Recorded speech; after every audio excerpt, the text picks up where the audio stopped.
Good morning, students. Welcome to the class today. Today we are going to study his civics lesson 2, election, political parties and pressure groups. Every 5 years once we are conducting elections. Is it ma? For that we are going to study in this lesson. The learning objectives are to know about the electoral system in India, to know the different types of elections in India. We understand the meaning of political party, to know the functions of state party and national party, to understand the pressure groups in India.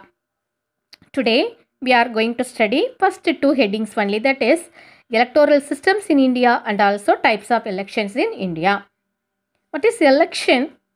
An election is a formal decision making process by which a people chooses an individual to hold public office by voting. Then electoral system in India.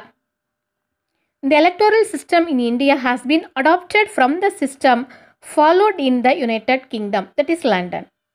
India is a socialist, secular, democratic republic and the largest democratic in the world. Largest democracy which one? India. The modern India, the Constitution of India came into force on 26th January 1950. Articles 324 to 329. In part 15 of the Constitution make the following provisions with regard to the electoral system in our country. First one. Article 324 of the Indian Constitution provides for an independent election commission in order to ensure free and fair elections in the country. At present, the commission consists of a chief election commissioner and two election commissioners. Chief election commissioner and two election commissioners are in Delhi. Second one. The Parliament may make provision with respect to all matters relating to elections to the Parliament, including the preparation of electoral rolls, the delimitation of the constituencies, and all other matters necessary for securing their due constitution. Third one, the state legislatures can also make provisions with respect to all matters relating to elections to the state legislatures, including the preparation of electoral rolls and all other matters necessary for securing their due constitution. Then Kudavoli system. Do you hear the word Kudavoli system? That system of voting followed during the Chola period in Tamil Nadu. Then election process of India. At the national level, the head of the government is the Prime Minister. He is elected by members of the Lok Sabha, the lower house of the Parliament in India. In representative democracy like us, elections are extremely important. Voting in elections are the best way to make your voice heard. When we celebrate National Voters Day, do you know? Yes, we celebrate National Voters Day on 26th January every year. Next, Nota option. What is Nota? Nota means none of the above. If the people in a democratic country are not willing to elect any candidate, they can vote for the option called Nota, that is none of the above. For this, Rule 49O in the Conduct of Election Rules 1961 of India describes these procedures. Voters Verified Paper Audit Trial, that is VVPAD. 2014 election it was introduced. Voters Verified Paper Audit Trial, that is VVPAD, is the way forward to enhance credibility and transparency of the election process. This system was first introduced in the 2014 general elections. Then Nota. Nota was first introduced in the general elections held in 2014. India is the 14th country in the world introduced Nota. Then types of elections in India. There are two types of elections. They are direct and indirect elections.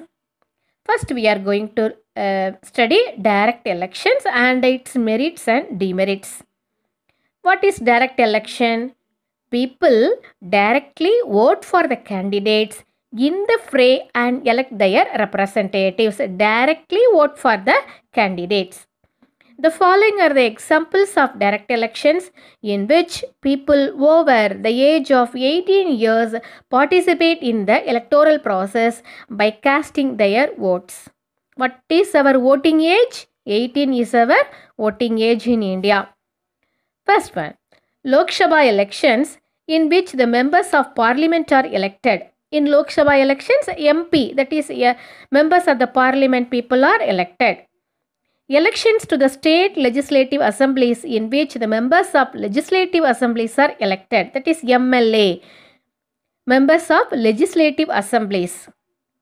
Then last one, elections to the local governing bodies, that is such as village panchayat, town panchayat, municipalities, municipal corporation are conducted by the state election commissions. Then merits and demerits of the direct election.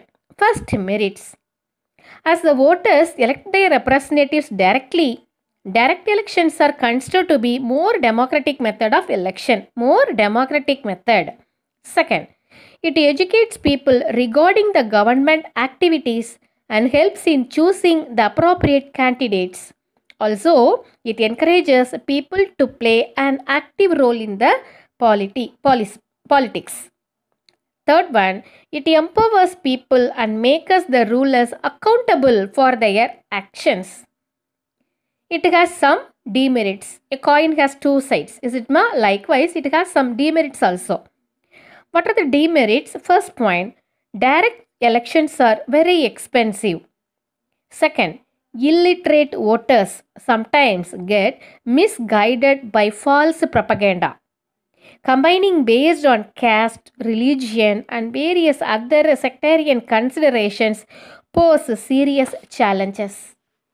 Third point, since conducting direct elections is a massive exercise, ensuring free and fair elections at every polling stations is a major challenge to the election commission.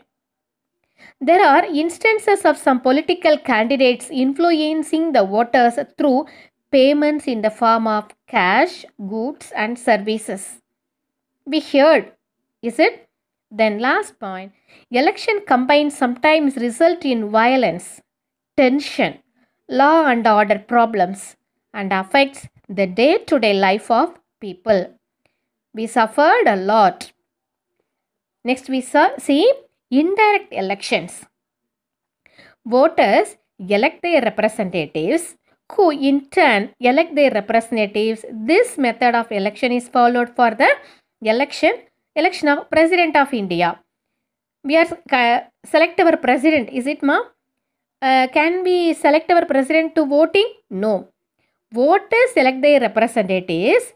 That representative people elect their representative. This method of election is followed for the election of President of India. Merits. Indirect elections are less expensive.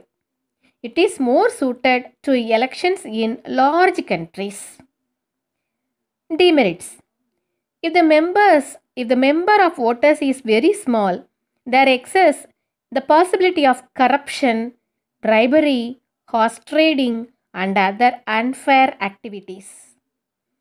It is less democratic because people do not have a direct opportunity to elect, but they instead do it through their representatives. So, this may not reflect the true will of the people. This may not reflect the true will of the people. These are all the merits and demerits of the indirect elections. How is the President of India elected? The President of India is elected by the members of an electoral college. The electoral college consists of the elected members of both the houses of the parliament, Lok Sabha and Rajya Sabha.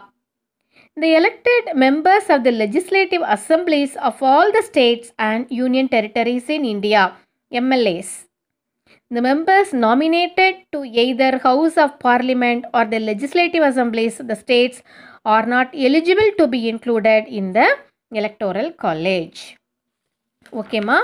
Today we studied what is election, electoral systems in India, election process in India, nota option, then direct election and indirect election and its meaning, and merits and demerits of direct and indirect elections, how the President of India elected.